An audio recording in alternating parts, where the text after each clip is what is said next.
Hi, everybody. Welcome to this week's episode of Living on Purpose, the show about intentionally crafting the happy, successful life you deserve. I'm your host, Mark Barton, author of the Living on Purpose course and owner of Bought In for the Win LLC, specialist in all things coaching, consulting, and training. If something in this episode resonates with you, please connect with me to discuss how I may be of service to you or your organization. All right, enough of the pleasantries. Let's get on with the show. So, first and foremost, I'm super excited to be back in front of this camera and sharing some positive experiences with you all after our little hurricane hiatus the last few weeks. Now, as an astute practitioner of positive psychology, I draw inspiration from times of chaos, turmoil, and high stress, which, if you've never lived through one, is basically a hurricane. So, let me share with you a few bright spots that I encountered as we went through Hurricane Milton here in Central Florida. Last time we were together, we talked about overcoming obstacles, which I related to some experiences from Hurricane Helene. I'd like to take this opportunity to tell Mother Nature that as much as I appreciate the input, I do not need any additional inspiration for this show so we can chill out with the hurricanes. Nevertheless, as I said, this week's content was inspired by some positive experiences I had during Hurricane Milton, but we're going to focus on decision making and good judgment, particularly examples of good judgment. Hurricanes, like any other chaos event, present plenty of opportunities to make both good and bad decisions. I want to take a minute to clarify the difference between a right and wrong decision versus good and bad decisions. Most often, we have no idea whether a decision is the right or wrong decision until after it plays itself out and we have some time to reflect and evaluate. On the contrary, whether or not something is a good or bad decision is actually part of the decision-making process. To paraphrase Roy Disney, it's easy to make decisions when you know what your values are. Exercising good judgment or making good decisions simply means putting your values at the forefront of that decision. I feel like the three examples I have for you this week clearly reflect that concept. The personal and organizational examples come from some good judgment that was made before the hurricane, and the leadership example actually happened yesterday as a part of the recovery phase of this hurricane. As always, I'll start with the personal level example of this week's topic, good judgment. So this week's personal level example comes from an experience that pretty much everyone in the path of a hurricane has to deal with. Do I evacuate or do I stay? For me, this is usually a pretty easy decision. I always stay. But for many people, this is a very difficult decision and often one that has conflicting values. 2 weekends ago, before the hurricane arrived, my wife and I and my in-laws were all in New England for what was supposed to be a long weekend. We weren't supposed to come back until late Monday night, and my father-in-law wasn't supposed to come back until Tuesday. My mother-in-law was staying extended stay. As luck would have it, it was my mother-in-law's birthday that Monday, which is part of the reason we had planned the extended stay.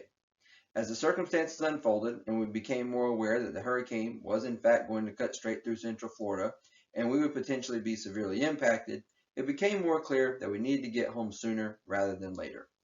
Particularly for my wife and I, because as far as we knew, we both still had to work a full day on Tuesday, and the hurricane would be arriving sometime Wednesday, which did not leave much time for all the preparation that is required, and certainly didn't allow any time for gathering supplies, as we were 1,000+ miles away from home.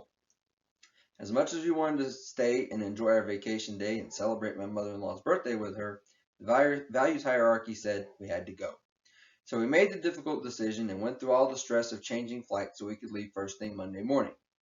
My father-in-law actually left Sunday because he was flying out of Boston while we were flying out of Portland, Maine. This left my wife and I to spend Sunday with my mother-in-law, and it was a very easy, values-based decision to go and do some of her favorite activities since we wouldn't be there for her birthday.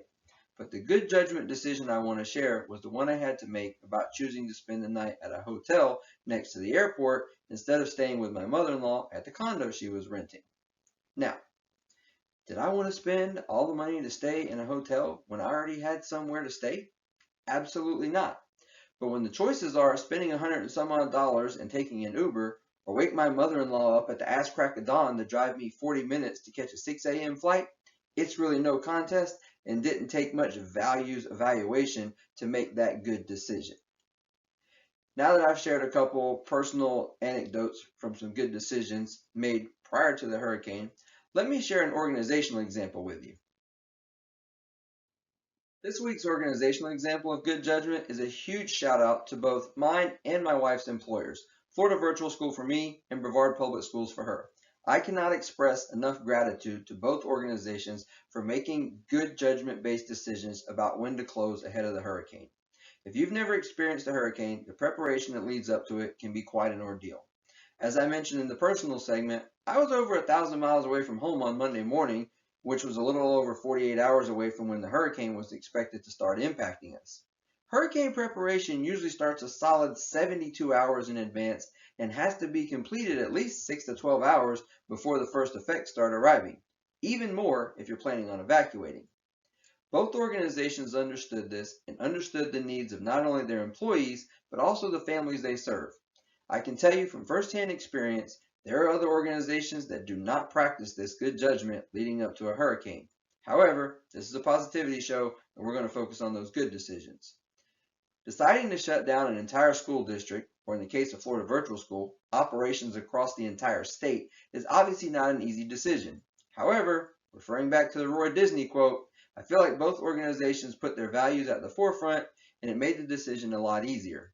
For Brevard Public Schools, they made the sound decision to close early on Tuesday to allow additional time for preparations and evacuations. Florida Virtual School put out in every form of communication possible that the priority was our own personal safety and that all members of the organization were encouraged to exercise their own best judgment and given the flexibility to do what was best for them. Both of these decisions are exemplary of how to make good judgment as an organization and understanding that the organizational values must be a reflection of the values of the collective. In this case, both organizations allowed the collective members the freedom to exercise their own good judgment based on their values. Again, I cannot express enough gratitude to both Florida Virtual School and Brevard Public Schools for understanding and prioritizing the needs of their people. Surely, these organizational good judgment decisions were a reflection of good leadership, but I want to share an example of good leadership that actually happened after the hurricane. The example of a leader exercising good judgment that I want to share with you is a big shout out to my principal and instructional leader, Anastasia Beckbar, for the decision to incorporate mindfulness and stress reduction into our faculty meeting yesterday. I could have used this example as the organizational example, but I really feel like this was a testament to her leadership. Returning to work after unexpectedly being out for almost a week is a stressful situation for anyone. In the virtual environment, this is compounded by the fact we don't really know what each other experienced in their own lives and in their areas where they live. She leads a group of people that are geographically scattered across the state and serve a population that is even more geographically dispersed.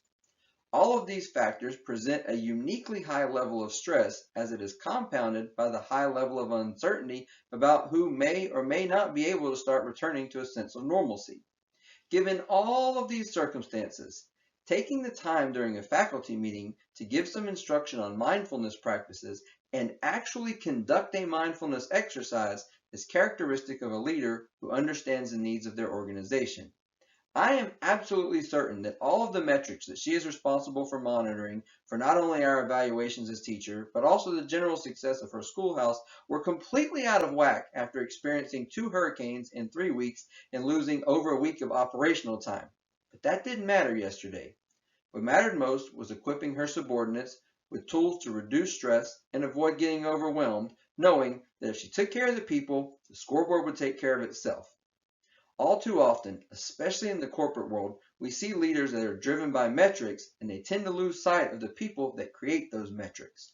Anastasia not only put her people first, but she doubled down on it by using her leadership and administrative time to quite literally give everyone a moment to just breathe. As I've said many times on this show during this segment about leadership, good judgment as a leader is about putting the values of we ahead of the values of me when it comes to making decisions, and I'm fortunate to work for somebody who does exactly that. I appreciate you joining me this week as I was able to share some examples of good judgment despite everything Mother Nature threw at us last week. It doesn't matter if you're figuring out whether you need to evacuate from a situation, shut your organization down so people can prepare for an impending situation, or leading them back to normal after the situation has passed. Exercising good judgment is always a matter of putting the right values at the forefront of those decisions. Take some time this week to evaluate your own decisions. whether it's some you've made recently or some you're getting ready to make, and ask yourself, is this going to be a reflection of my values? Am I exercising good judgment here? Make sure you're investing the time to make good, values-based decisions because if you aren't bought in, you sold out.